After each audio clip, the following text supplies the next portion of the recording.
My dear friends and professionalist, I am Uday Singh, advocate speaking. ಇವತ್ತು ನಾನು ಇನ್ನೊಂದು ವಿಷಯವನ್ನು ತೆಗೆದುಕೊಂಡು ನಿಮ್ಮ ಮುಂದೆ ಬಂದಿದ್ದೀನಿ. ನಾನು ಆಯ್ಕೆ ಮಾಡ್ಕೊಂಡಿರ್ತಕ್ಕಂಥ ವಿಷಯ ಅಂತಂದ್ರೆ ಡಾಕ್ಟ್ರಿನ್ ಆಫ್ ಗ್ರಾಂಟ್ ಲಾಸ್ಟ್ ಅಂತೇಳಿ, ಅಂದ್ರೆ ಕಳೆದು ಹೋದ ಮಂಜೂರಾತಿ ಸಿದ್ಧಾಂತ. ಈ ಒಂದು ಪರಿಕಲ್ಪನೆ ಬಗ್ಗೆ ಈ ವಿಡಿಯೋ ಮೂಲಕ ನಾನು ಒಂದಿಷ್ಟು ತಿಳಿಸ್ಲಿಕ್ಕೆ ಪ್ರಯತ್ನ ಮಾಡ್ತಾ ಇದ್ದೀನಿ.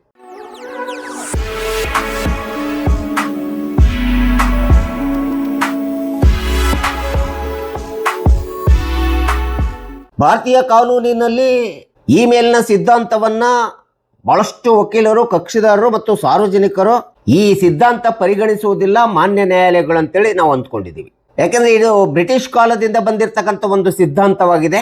ಡಾಕ್ಟ್ರಿನ್ ಆಫ್ ಗ್ರಾಂಟ್ ಲಾಸ್ಟ್ ಎಂಬತಕ್ಕಂಥದ್ದು ಹಾಗಂದ್ರೆ ಏನು ಅಂತೇಳಿ ನಾವು ನೋಡ್ತಾ ಹೋದಾಗ, ಯಾವುದೇ ಒಂದು ಆಸ್ತಿಯನ್ನ, ಜಮೀನನ್ನ ಬಹಳಷ್ಟು ವರ್ಷಗಳ ಕಾಲ ಉಳಿಕೆ ಮಾಡ್ತಾ ಇದ್ದು ಅಥವಾ ಅನುಭವಿಸುತ್ತಿದ್ದಂಥ ಸಂದರ್ಭದಲ್ಲಿ, ಅಂಥ ಜಮೀನಿನ ದಾಖಲೆಗಳು ಸಿಗದೇ ಇದ್ದಂಥ ಸಂದರ್ಭದಲ್ಲಿ, ಕಳೆದು ಹೋದಂಥ ಸಂದರ್ಭದಲ್ಲಿ ಆ ಜಮೀನಿನ, ಆ ಆಸ್ತಿಯನ್ನ ಮಾನ್ಯ ನ್ಯಾಯಾಲಯ ಸರ್ಕಾರ ಯಾವಾಗಲೂ ಮಂಜೂರು ಮಾಡಿದೆ ಅಂತೇಳಿ ಪರಿಗಣಿಸುವಂಥ ಒಂದು ಸಿದ್ಧಾಂತವನ್ನ ಡಾಕ್ಟ್ರಿನ್ ಆಫ್ ಗ್ರಾಂಟ್ ಲಾಸ್ಟ್ ಸಿದ್ಧಾಂತ ಅಂತೇಳಿ ಹೇಳ್ತಾರೆ. ಅಂದ್ರೆ ಕಳೆದು ಹೋದ ಮಂಜೂರಾತಿ ಸಿದ್ಧಾಂತ ಅಂತೇಳಿ ನಾವು ಕರಿತಿದ್ದೀವಿ. ಹಾಗಾದ್ರೆ ಇಂಥ ಒಂದು ಡಾಕ್ಟ್ರಿನ್ ಆಫ್ ಗ್ರಾಂಟ್ ಲಾಸ್ಟ್ ಎಂಬತಕ್ಕಂಥ ಸಿದ್ಧಾಂತ ಯಾಕೆ ಜಾರಿಗೊಳಿಸಲಾಗಿದೆ, ಯಾಕೆ ಇದು ಬಂದಿದೆ ಎಂಬತಕ್ಕಂಥದ್ರ ಬಗ್ಗೆ ನಾನೊಂದಿಷ್ಟು ತಿಳಿಸ್ಬೇಕಾಗುತ್ತೆ. ಹಳೆಯ ಕಾಲದಲ್ಲಿ, ಹಿಂದಿನ ಕಾಲದಲ್ಲಿ ಸರ್ಕಾರಿ ದಾಖಲೆಗಳು ಸರಳವಾಗಿ ಸಿಗುತ್ತಿರಲಿಲ್ಲ. ನೈಸರ್ಗಿಕ ವಿಕೋಪಗಳು ಬಂದಂಥ ಸಂದರ್ಭದಲ್ಲಿ, ಅದು ಬೆಂಕಿ ಇರ್ಬೋದು, ಮಳೆ ಇರ್ಬೋದು, ಅಥವಾ ಇನ್ನು ಯಾವುದೋ ಯುದ್ಧ ಸಂದರ್ಭ ಕಾಲದಲ್ಲಿ ದಾಖಲೆಗಳು ನಾಶವಾಗಿ ಹೋಗಿದ್ದಂಥ ಸಂದರ್ಭದಲ್ಲಿ ಎಷ್ಟೋ ಆಸ್ತಿಯನ್ನು ಉಳುವಂಥವರು, ಅನುಭವಿಸುತ್ತಿರುವಂಥವರು ಸುಮಾರು ಬಹಳ ವರ್ಷಗಳ ಕಾಲ, 30, 40, 50 ವರ್ಷಗಳ ಕಾಲ ಆ ಆಸ್ತಿಯ ಮೇಲೆ ಅನುಭವವನ್ನು ಪಡೆದಿರ್ತಾರೆ, ಅನುಭವಿಸ್ತಾ ಇರ್ತಾರೆ. ಅಂಥ ಸಂದರ್ಭದಲ್ಲಿ ಈ ರೀತಿ ಅನುಭವಿಸಿದಂಥ ಆಸ್ತಿಯ ದಾಖಲೆಗಳು ಯಾವುದೋ ಕಾರಣದಿಂದ ಕಳೆದು ಹೋದಂಥ ಸಂದರ್ಭದೊಳಗಡೆ ಅಂಥ ಒಂದು ಆಸ್ತಿಯ ಅನುಭೋಗಸ್ಥರಿಗೆ ದಾಖಲೆಗಳು ಇಲ್ಲ ಎಂಬತಕ್ಕಂಥ ಏಕೈಕ ಕಾರಣವನ್ನ ಕೊಟ್ಬಿಟ್ಟು ಒಕ್ಕಲೆಬ್ಬಿಸತಕ್ಕಂಥದ್ದು ನ್ಯಾಯಪರವಲ್ಲ, ಅದು ನ್ಯಾಯ ಸಿದ್ಧಾಂತವಲ್ಲ ಅಂತ ಹೇಳ್ಬಿಟ್ಟು ಮಾನ್ಯ ನ್ಯಾಯಾಲಯ ಈ ಒಂದು ಡಾಕ್ಟ್ರಿನ್ ಆಫ್ ಗ್ರಾಂಟ್ ಲಾಸ್ಟ್ ಸಿದ್ಧಾಂತವನ್ನ ಅಳವಡಿಸ್ಕೊಂಡಿದೆ ಇಂಥ ಒಂದು ಅನುಭೋಗಸ್ಥರಿಗೆ ನ್ಯಾಯವನ್ನು ಕೊಡ್ಲಿಕ್ಕೋಸ್ಕರ. ಸೊ ಈ ಸಿದ್ಧಾಂತವನ್ನ ಮಾನ್ಯ ನ್ಯಾಯಾಲಯ ಜಾರಿಗೊಳಿಸಿಕೊಂಡಿದೆ. ಬ್ರಿಟಿಷರ ಕಾಲದಿಂದ ಹಿಡಿದು ಇವತ್ತಿನವರೆಗೂ ಜಾರಿಗೊಳಿಸಿರ್ತಕ್ಕಂಥದ್ದು ನಾವು ನೋಡ್ತಾ ಇದ್ದೀವಿ. ಇನ್ನು ಸರಳವಾಗಿ ಹೇಳ್ಬೇಕಂದ್ರೆ ಬಹಳ ದೀರ್ಘಕಾಲದವರೆಗೆ ಮತ್ತು ಶಾಂತಿಯುತವಾಗಿ ಯಾವುದೇ ಒಂದು ಆಸ್ತಿಯನ್ನ, ಜಮೀನನ್ನ ಒಬ್ಬ ವ್ಯಕ್ತಿ ಆಗಲಿ ಅಥವಾ ಸಾರ್ವಜನಿಕರಾಗಲಿ ಅದು ಅನುಭವಿಸುತ್ತಿದ್ದರೆ, ಆ ಒಂದು ಆಸ್ತಿಯ ಮೇಲೆ ಯಾವುದೇ ದಾಖಲೆಗಳು ಇಲ್ಲ ಅಂತೇಳಿ ಕಂಡು ಬಂದಾಗ, ಅಥವಾ ಅಂತ ಒಂದು ಆಸ್ತಿಯ ದಾಖಲೆಗಳು ಕಳೆದು ಹೋಗಿದ್ದೇವೆ ಅಂತೇಳಿ ಕಂಡು ಬಂದಂಥ ಸಂದರ್ಭದಲ್ಲಿ ಮಾನ್ಯ ನ್ಯಾಯಾಲಯ ಈ ಒಂದು ಡಾಕ್ಟ್ರಿನ್ ಆಫ್ ಗ್ರಾಂಟ್ ಲಾಸ್ಟ್ ಸಿದ್ಧಾಂತವನ್ನು ಅಳವಡಿಸ್ಕೊಳ್ಳತಕ್ಕಂಥದ್ದು ಕಾನೂನಿನಲ್ಲಿ ಸಹಜವಾಗಿದೆ ಅಂತೇಳಿ ಬ್ರಿಟಿಷರ ಕಾಲದಿಂದ ಹಿಡಿದು ಇವತ್ತಿನವರೆಗೂ ನ್ಯಾಯಾಲಯಗಳಲ್ಲಿ ಇದನ್ನು ಅನುಸರಿಸಿರ್ತಕ್ಕಂಥದ್ದು ನಾವು ನೋಡ್ತಾ ಇದ್ದೀವಿ. ಸೊ ಈ ಒಂದು ಸಿದ್ಧಾಂತವನ್ನು ಅನ್ವಯ ಆಗಬೇಕಾದ್ರೆ ಸುಪ್ರೀಂ ಕೋರ್ಟ್ ಆಗಲಿ ಮತ್ತು ಹೈಕೋರ್ಟ್ಗಳಾಗಲಿ ಹೇಳಿರುವ ಪ್ರಕಾರ ಕೆಲವೊಂದು ಷರತ್ತುಗಳಿಗೆ ಒಳಪಟ್ಟು ಈ ಸಿದ್ಧಾಂತವನ್ನು ಮಾನ್ಯ ನ್ಯಾಯಾಲಯಗಳು ಮುಕದ್ದಮೆಗಳಲ್ಲಿ, ಪ್ರಕರಣಗಳಲ್ಲಿ ಅನ್ವಯಿಸತಕ್ಕಂಥದ್ದು ನಾವು ನೋಡ್ತಾ ಇದ್ದೀವಿ. ಸೊ ಷರತ್ತುಗಳಿಗೆ ಒಳಪಟ್ಟು, ಕೆಲವೊಂದು ಪ್ರಮುಖ ಮುಖ್ಯಾಂಶಗಳಿಗೆ ಒಳಪಟ್ಟು ಡಾಕ್ಟ್ರಿನ್ ಆಫ್ ಗ್ರಾಂಟ್ ಲಾಸ್ಟ್ ಸಿದ್ಧಾಂತವನ್ನ ಅನ್ವಯ ಮಾಡ್ಬೇಕಂತೇಳಿ ಸರ್ವೋಚ್ಚ ನ್ಯಾಯಾಲಯ, ಹೈಕೋರ್ಟ್ಗಳು ಹೇಳಿರ್ತಕ್ಕಂಥದ್ದು ನಾವು ನೋಡ್ತಾ ಇದ್ದೀವಿ. ಸೊ ಹಾಗಾದ್ರೆ ಅಂತ ಒಂದು ಷರತ್ತುಗಳು ಯಾವ್ಯಾವು, ಯಾವ ಷರತ್ತುಗಳ ಮೇಲೆ ಈ ಸಿದ್ಧಾಂತವನ್ನು ಅನ್ವಯ ಮಾಡಬೇಕಾಗುತ್ತೆ? ಮೊಟ್ಟ ಮೊದಲನೇ ಷರತ್ತು ಅಂತಂದ್ರೆ, ಯಾವುದೇ ಆಸ್ತಿ ಅಥವಾ ಜಮೀನನ್ನ ದೀರ್ಘಕಾಲದವರೆಗೆ ಶಾಂತಿಯುತವಾಗಿ ನಿರಂತರವಾಗಿ ಅನುಭವಿಸುತ್ತಿದ್ದು ಅದರ ಮೇಲೆ ಯಾವುದೇ ವಿಧವಾದಂಥ ಮುಕದ್ದಮೆಗಳು ಇರಬಾರ್ದು ಮತ್ತು 30ರಿಂದ 40 ವರ್ಷ, 50 ವರ್ಷಗಳವರೆಗೆ ಆ ಜಮೀನನ್ನು ಅನುಭವಿಸುತ್ತಿರಬೇಕು. ಇದು ಅತಿ ಪ್ರಮುಖವಾದಂಥ ಒಂದು ಷರತ್ತು. ಮತ್ತು ಆ ರೀತಿ ಅನುಭವಿಸುತ್ತಿರ್ತಕ್ಕಂಥ ಜಮೀನಿನ ಮೇಲೆ ಯಾವುದೇ ವಿಧವಾದಂಥ ಆಕ್ಷೇಪಣೆಗಳು ಇರಬಾರ್ದು ಮತ್ತು ಆ ಜಮೀನು ಯಾವುದೇ ಒಂದು ನ್ಯಾಯಾಲಯದೊಳಗಡೆ ಪ್ರಕರಣ ಅಥವಾ ಮುಕದ್ದಮೆ ಅಂತೇಳಿ ನೋಂದಣಿ ಆಗಿರಬಾರ್ದು. ಅಷ್ಟೇ ಅಲ್ಲದೆ ಆ ರೀತಿ 30-40 ವರ್ಷಗಳವರೆಗಿಂದ ಅನುಭವಿಸತಕ್ಕಂಥ ಜಮೀನು ತನ್ನ ಸ್ವಂತ ಜಮೀನಿನ ತರ, ಹಕ್ಕಿನ ತರ ಅನುಭವಿಸ್ತಿರ್ಬೇಕು ಮತ್ತು ಆ ಹಕ್ಕಿನಿಗೆ ಬೇಕಾಗಿರ್ತಕ್ಕಂಥ ಎಲ್ಲ ದಾಖಲೆಗಳು, ಮುಟೇಷನ್ ಇರ್ಬೋದು, RTC ಇರ್ಬೋದು, ಟ್ಯಾಕ್ಸ್ ಪೇಯರ್ ರೆಸಿಪ್ಟ್ ಇರ್ಬೋದು, ಇವೆಲ್ಲವುಗಳನ್ನ ಹೊಂದಿರಬೇಕಾಗುತ್ತೆ. ಇನ್ನು ಒಂದು ವೇಳೆ ಯಾವುದೇ ಒಂದು ಸರ್ಕಾರಿ ಜಮೀನನ್ನ ನಾನು ಸಕ್ರಮಗೊಳಿಸಿಕೊಳ್ತೇನೆ ಎಂಬತಕ್ಕಂಥದ್ದು ಒಂದು ಸಕ್ರಮಗೊಳಿಸಿಕೊಳ್ಳುತ್ತೇನೆ ಅಂತೇಳಿ ಈ ಒಂದು ಅರ್ಜಿಯನ್ನ ಸಲ್ಲಿಸಿ ಪಿಟಿಷನ್ ಸಲ್ಲಿಸಿದ್ರೆ ಅಂತ ಒಂದು ಪಿಟಿಷನ್ ಅಥವಾ ಮೊಕದ್ದಮೆಗೆ ಸರ್ಕಾರ ಜಮೀನಿನ ಮೊಕದ್ದಮೆಗೆ ಅರ್ಜಿ ಸಲ್ಲಿಸಿ ಈ ಸಿದ್ಧಾಂತವನ್ನು ಅನ್ವಯ ಮಾಡ್ಲಿಕ್ಕೆ ಹೋದ್ರೆ ಈ ಸಿದ್ಧಾಂತ ಅನ್ವಯ ಆಗುವುದಿಲ್ಲ ಎಂಬತಕ್ಕಂಥ ಷರತ್ತನ್ನ ಸುಪ್ರೀಂ ಕೋರ್ಟ್ ಮತ್ತು ಹೈಕೋರ್ಟ್ಗಳು ಹೇಳಿರ್ತಕ್ಕಂಥದ್ದು ನಾವು ನೋಡ್ತಿದ್ದೀವಿ. ಈ ಸಿದ್ಧಾಂತ ಅನ್ವಯ ಆಗುತ್ತಕ್ಕಂಥದ್ದು ಇನಾಮ್ ಆಸ್ತಿಯ ಅಂತೇಳಿ ಏನಿರ್ತದೆ, ಇನಾಮ್ ಆಸ್ತಿಯ ಪ್ರಕರಣದೊಳಗಡೆ ಒಂದು ವೇಳೆ ಯಾವುದೇ ಅರ್ಜಿದಾರನ ಹೆಸರು ಬಂದಿಲ್ಲ ಅಂತ ಹೇಳ್ಕೊಂಡು ಬಂದಾಗ ನಮ್ಮ ಅಜ್ಜನ ಕಾಲದಿಂದ ಅಥವಾ ಮುತ್ತಜ್ಜನ ಕಾಲದಿಂದ ನಿರಂತರವಾಗಿ ಯಾವುದೇ ಒಂದು ಆಸ್ತಿಯ ಮೇಲೆ 30 ವರ್ಷ 40 ವರ್ಷ 50 ವರ್ಷಗಳವರೆಗೆ ನಾವೇ ಅನುಭವಿಸುತ್ತಿದ್ದೇವೆ, ಯಾವುದೇ ಅಡೆತಡೆಗಳಿಲ್ಲದೆ ಆಕ್ಷೇಪಣೆಗಳಿಲ್ಲದೆ.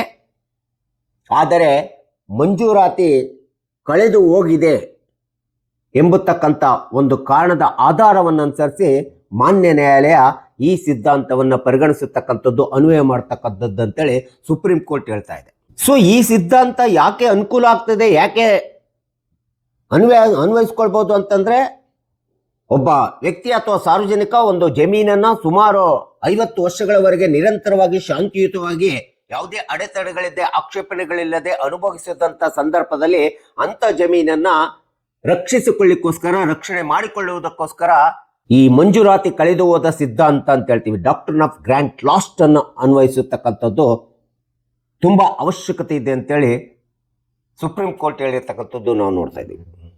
ಉದಾಹರಣೆಗೆ ಹೇಳಬೇಕಂದ್ರೆ ಯಾವುದೇ ಒಂದು ನೀರು ಇರ್ಬೋದು, ದಾರಿ ಇರ್ಬೋದು, ಬಯಲು ಪ್ರದೇಶ ಇರ್ಬೋದು, ಯಾವುದೇ ಖಾಲಿ ಜಾಗ ಇರ್ಬೋದು, ದಾಖಲೆಗಳಿಲ್ಲದೆ ಸುಮಾರು ನೀವುಗಳು 40 ವರ್ಷ 50 ವರ್ಷಗಳವರೆಗೆ ಅನುಭವಿಸ್ಕೊಳ್ತಾ ಬಂದಂಥ ಸಂದರ್ಭದಲ್ಲಿ ಅಂತ ಒಂದು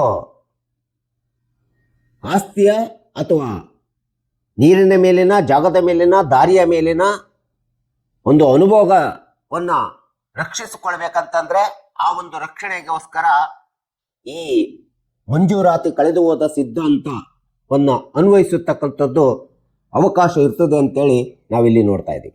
ಆದರೆ ಇತ್ತೀಚಿನ ದಿನಗಳಲ್ಲಿ ಸರ್ವೋಚ್ಚ ನ್ಯಾಯಾಲಯ ಈ ಸಿದ್ಧಾಂತವನ್ನ ಅನ್ವಯಿಸ್ಕೊಳ್ಳಿಕ್ಕೆ, ಅಳವಡಿಸ್ಕೊಳ್ಳಿಕ್ಕೆ ಕೆಲವೊಂದು ಲಿಮಿಟೇಷನ್ಸ್ ಅನ್ನ, ಮಿತವ್ಯಯತೆಯನ್ನು ಹಾಕಿರ್ತಕ್ಕಂಥದ್ದು ನಾವು ನೋಡ್ತಾ ಇದ್ದೀವಿ. ಈ ಡಾಕ್ಟ್ರಿನ್ ಆಫ್ ಗ್ರಾಂಟ್ ಲಾಸ್ಟ್ ಸಿದ್ಧಾಂತ ಎಂಬತಕ್ಕಂಥದ್ದು ಇದು ಒಂದು ಊಹೆ ಆಗಿರ್ತದೆ, ಕಲ್ಪನೆ ಆಗಿರ್ತದೆ. ಯಾವುದೇ ವಿಧವಾದಂಥ ಸರ್ಕಾರಿ ಜಮೀನನ್ನ ಕಬಳಿಸಿಕೊಳ್ಳಲಿಕ್ಕೆ ಈ ಸಿದ್ಧಾಂತ ಅನ್ವಯ ಮಾಡಲಿಕ್ಕೆ ಸಾಧ್ಯವಿಲ್ಲ ಎಂಬತಕ್ಕಂಥ ಒಂದು ಸ್ಪಷ್ಟ ಷರತ್ತು ಮತ್ತು ಮಿತವ್ಯಯತೆಯನ್ನ ಈ ಒಂದು ಸುಪ್ರೀಂ ಕೋರ್ಟ್ ಹೇಳಿರ್ತಕ್ಕಂಥದ್ದು ನಾವು ಕಾಣ್ತಾ ಇದ್ದೀವಿ. ಒಂದು ವೇಳೆ ಅರಣ್ಯ ಜಮೀನು ಇರ್ಬೋದು, ಕೆರೆ ಇರ್ಬೋದು, ನೀರು ಇರ್ಬೋದು ಎಂದು ಗೊತ್ತಾದಂಥ ಸಂದರ್ಭದಲ್ಲಿ ಅದು ಸಾರ್ವಜನಿಕ ಜಮೀನಾಗಿರ್ಬೇಕು ಮತ್ತು ಸರ್ಕಾರಿ ಜಮೀನು ಎಂಬತಕ್ಕಂಥ ದಾಖಲೆಗಳನ್ನು ಸ್ಪಷ್ಟವಾಗಿ ಹೊಂದಿರಬೇಕಾಗುತ್ತೆ. ಇನ್ನು ಇಂಥ ಒಂದು ಸರ್ಕಾರಿ ಜಮೀನಿನ ಮೇಲೆ ಅಥವಾ ಸರ್ಕಾರಿ ಜಾಗದ ಮೇಲೆ ತಮ್ಮದೇ ಆಗಿರ್ತಕ್ಕಂಥ ಸರ್ಕಾರದ ಜಾಗವನ್ನ ಸಕ್ರಮಗೊಳಿಸಿ ಅಂತ ಹೇಳ್ಬಿಟ್ಟು ಯಾವುದೇ ಒಂದು ಅರ್ಜಿದಾರ, ಪಿಟಿಷನರ್ ಅರ್ಜಿ ಸಲ್ಲಿಸಿದ್ರೆ ತಾವಾಗಿ ಅದು ಸರ್ಕಾರಿ ಜಾಗ ಅಂತೇಳಿ ಒಪ್ಪಿಕೊಂಡಂತಾಗ್ತದೆ ಅಂತೇಳಿ ಸರ್ವೋಚ್ಚ ನ್ಯಾಯಾಲಯ ಒಂದು ಲಿಮಿಟೇಷನ್ ಅನ್ನ ಹಾಕಿರ್ತಕ್ಕಂಥದ್ದು ನಾವು ನೋಡ್ತಿದ್ದೀವಿ. ಅಂದ್ರೆ ಈ ಸಿದ್ಧಾಂತವನ್ನ ನಿಮ್ಮದಾಗಿಸಿಕೊಳ್ಳಬೇಕಂತಂದ್ರೆ ನೀವು ಯಾವುದೇ ಒಂದು ಸಾರ್ವಜನಿಕ ಸರ್ಕಾರಿ ಜಾಗವನ್ನು ಸಹ ಅನುಭವಿಸಬೇಕಾದ್ರೆ ನಿರಂತರವಾಗಿ ಮಿತವ್ಯಯ minimum 12 years, 20 years, 30 years, 40 years ಅಥವಾ 15 ಇಯರ್ಸ್, ಮಿನಿಮಮ್ 12 ಇಯರ್ಸ್ನಿಂದ 30 ಇಯರ್ಸ್ವರೆಗೂ ಒಂದು ಜಾಗವನ್ನು ನೀವೇ ಅನುಭವಿಸ್ತಾ ಇದ್ದೀರಿ, ನಿರಂತರವಾಗಿ ಯಾವುದೇ ಆಕ್ಷೇಪಣೆಗಳಿಲ್ಲದೆ ನಿರಂತರವಾಗಿ ಅನುಭವಿಸ್ತಾ ಇದ್ದೀರಿ ಅಂತಂದ್ರೆ ಆ ಸಂದರ್ಭದಲ್ಲಿ ಮಾತ್ರ ಡಾಕ್ಟ್ರಿನ್ ಆಫ್ ಗ್ರಾಂಟ್ ಲಾಸ್ಟ್ ಸಿದ್ಧಾಂತ ಅನ್ವಯ ಆಗಲಿಕ್ಕೆ ಬರ್ತದೆ. ಈ ಒಂದು 12 ವರ್ಷಕ್ಕಿಂತ ಒಳಗಡೆ ಇದ್ರೆ ಬರೋದಿಲ್ಲ ಎಂಬತಕ್ಕಂಥ ಒಂದು ಟೈಮ್ ಲಿಮಿಟೇಷನ್ ಅನ್ನ ಸುಪ್ರೀಂ ಕೋರ್ಟ್ ಇಲ್ಲಿ ಹೇಳಿರ್ತಕ್ಕಂಥದ್ದು ನಾವು ನೋಡ್ತಾ ಇದ್ದೀವಿ. ಸೊ ಇದರಿಂದ ಏನಾಗುತ್ತೆ ಅಂತಂದ್ರೆ ಇಂಥ ಒಂದು ನಿರಂತರ ಶಾಂತಿಯುತವಾಗಿರ್ತಕ್ಕಂಥ ಒಂದು ಜಮೀನನ್ನ, ಆಸ್ತಿಯನ್ನ ಅನುಭವಿಸುವಂತ ಸಂದರ್ಭದೊಳಗಡೆ ಒಂದು ವೇಳೆ ದಾಖಲೆಗಳು ಕಳೆದೋಗಿದ್ರು ಕೂಡ ಹಿಂದೆ ಸರ್ಕಾರ ದಾಖಲೆಗಳ ಈ ಜಮೀನನ್ನ ಮಂಜೂರಾತಿ ಮಾಡಿದೆ ಎಂಬತಕ್ಕಂಥ ಒಂದು ತೀರ್ಮಾನಕ್ಕೆ ನ್ಯಾಯಾಲಯ ಬರಬೇಕು. ಆ ಬಂದುಬಿಟ್ಟು ಅಂತ ಒಂದು ಜಮೀನಿಗೆ ನ್ಯಾಯದಾನವನ್ನು ಮಾಡಲಿಕ್ಕೆ ಬೇಕಾಗಿರ್ತಕ್ಕಂಥ ಒಂದು ವಿವೇಚನವಾದಂಥ ಅಧಿಕಾರಯುತವಾದಂಥ ವಿವೇಚನ ಅಧಿಕಾರಯುತವಾದಂಥ ಈ ಒಂದು ಮಂಜೂರಾತಿ ಕಳೆದು ಹೋದಂಥ ಸಿದ್ಧಾಂತವನ್ನು ಅನ್ವಯ ಮಾಡಿ ತಮ್ಮ ನ್ಯಾಯದಾನದ ತೀರ್ಪನ್ನು ಕೊಡಬೇಕು ಎಂಬತಕ್ಕಂಥ ಏಕೈಕ ಉದ್ದೇಶವನ್ನ ಇಟ್ಕೊಂಡು ಈ ಸಿದ್ಧಾಂತ ಕೆಲವೊಂದು ಷರತ್ತುಗಳನ್ನು ಮಿತವ್ಯಯತೆಯನ್ನು ಸುಪ್ರೀಂ ಕೋರ್ಟ್ ಮತ್ತು ಹೈಕೋರ್ಟ್ಗಳು ಹಾಕಿರ್ತಕ್ಕಂಥದ್ದು ಇವತ್ತಿಗೂ ಸಹ ಮಾನ್ಯ ನ್ಯಾಯಾಲಯಗಳಲ್ಲಿ ಈ ಸಿದ್ಧಾಂತ ಅನ್ವಯ ಆಗ್ತಕ್ಕಂಥದ್ದು ನೋಡುತ್ತಿದ್ವಿ. ಆದರೆ ಈ ಸಿದ್ಧಾಂತ ಎಲ್ಲ ಮುಕದ್ದಮೆಗಳಿಗೆ, ಎಲ್ಲ ಪ್ರಕರಣಗಳಿಗೆ ಅನ್ವಯ ಆಗೋದಿಲ್ಲ. ರೇರ್ ಆ್ಯಂಡ್ ರೇರೆಸ್ಟ್ ಕೇಸು, ಕೆಲವೊಂದು ಪ್ರಕರಣಗಳಿಗೆ ಮಾತ್ರ ಈ ಒಂದು ಡಾಕ್ಟ್ರಿನ್ ಆಫ್ ಗ್ರ್ಯಾಂಟ್ ಲಾಸ್ಟ್ ಸಿದ್ಧಾಂತವನ್ನು ಅನ್ವಯಿಸಬೇಕಂತೇಳಿ ಸರ್ವೋಚ್ಚ ನ್ಯಾಯಾಲಯ ಹೇಳಿರ್ತಕ್ಕಂಥದ್ದನ್ನು ನಾವು ನೋಡ್ತಾ ಇದ್ದೀವಿ. ಇನ್ನು ಒಂದು ವಿಷಯ ಅಂತಂದ್ರೆ ಕ್ರಿಮಿನಲ್ ಟ್ರೆಸ್ಪಾಸ್ ಇರ್ಬೋದು, ಎನ್ಕ್ರೋಚ್ಮೆಂಟ್ ಮಾಡಿರ್ತಕ್ಕಂಥ ಪ್ರಕರಣಗಳಿರ್ಬೋದು. ಇಂಥ ಒಂದು ಕ್ರಿಮಿನಲ್ ಟ್ರೆಸ್ಪಾಸ್, ಎನ್ಕ್ರೋಚ್ಮೆಂಟ್ ಮಾಡಿಕೊಂಡಿರ್ತಕ್ಕಂಥ ಪ್ರಕರಣಗಳಿಗೆ ಈ ಸಿದ್ಧಾಂತ ಸ್ಪಷ್ಟವಾಗಿ ಅನ್ವಯ ಆಗೋದಿಲ್ಲ ಎಂಬತಕ್ಕಂಥದ್ದನ್ನ ಸುಪ್ರೀಂ ಕೋರ್ಟ್ ಮತ್ತು ಹೈಕೋರ್ಟ್ಗಳು ಸ್ಪಷ್ಟವಾಗಿ ಹೇಳಿರ್ತಕ್ಕಂಥದ್ದು ನಾವು ನೋಡ್ತಾ ಇದ್ದೀವಿ. ಕೆಲವೊಂದು ಪ್ರಕರಣಗಳಲ್ಲಿ ಮಾತ್ರ ಈ ಸಿದ್ಧಾಂತ ಅನ್ವಯ ಆಗ್ತದೆ ಇವತ್ತಿಗೂ ಸಹ ಈ ಒಂದು ಭಾರತೀಯ ಕಾನೂನಿನ ಪ್ರಕಾರ ಅಂತೇಳಿ ಕಕ್ಷಿದಾರರು, ಸಾರ್ವಜನಿಕರು ತಿಳ್ಕೊಳ್ಳಿ ಎಂಬತಕ್ಕಂಥ ಹಿನ್ನೆಲೆಯನ್ನು ಇಟ್ಕೊಂಡು ನಾನು ಈ ವಿಡಿಯೋನ ಮಾಡಿದ್ದೀನಿ. ದಯವಿಟ್ಟು ನನ್ನ ವಿಡಿಯೋ ಇಷ್ಟ ಆಗಿದ್ದರೆ ಶೇರ್ ಮಾಡಿ, ಲೈಕ್ ಮಾಡಿ, ಕಮೆಂಟ್ ಮಾಡಿ ಮತ್ತು ನನ್ನ ಚಾನಲ್ಗೆ ಇನ್ನೂ ಯಾರ್ಯಾರು ಸಬ್ಸ್ಕ್ರೈಬ್ ಆಗಿಲ್ಲ ನೀವೆಲ್ಲರೂ ಸಬ್ಸ್ಕ್ರೈಬ್ ಆಗಬೇಕಂತ ಕೇಳ್ಕೊಳ್ತಾ ಇವತ್ತಿನ ವಿಷಯಕ್ಕೆ ವಿರಾಮನ ಹೇಳ್ತೀನಿ. ಇನ್ನೊಂದು ವಿಷಯವನ್ನು ತೆಗೆದುಕೊಂಡು ನಿಮ್ಮ ಮುಂದೆ ನಾನು ಬರ್ತೀನಿ. ಜೈ ಹಿಂದ್, ಜೈ ಕರ್ನಾಟಕ.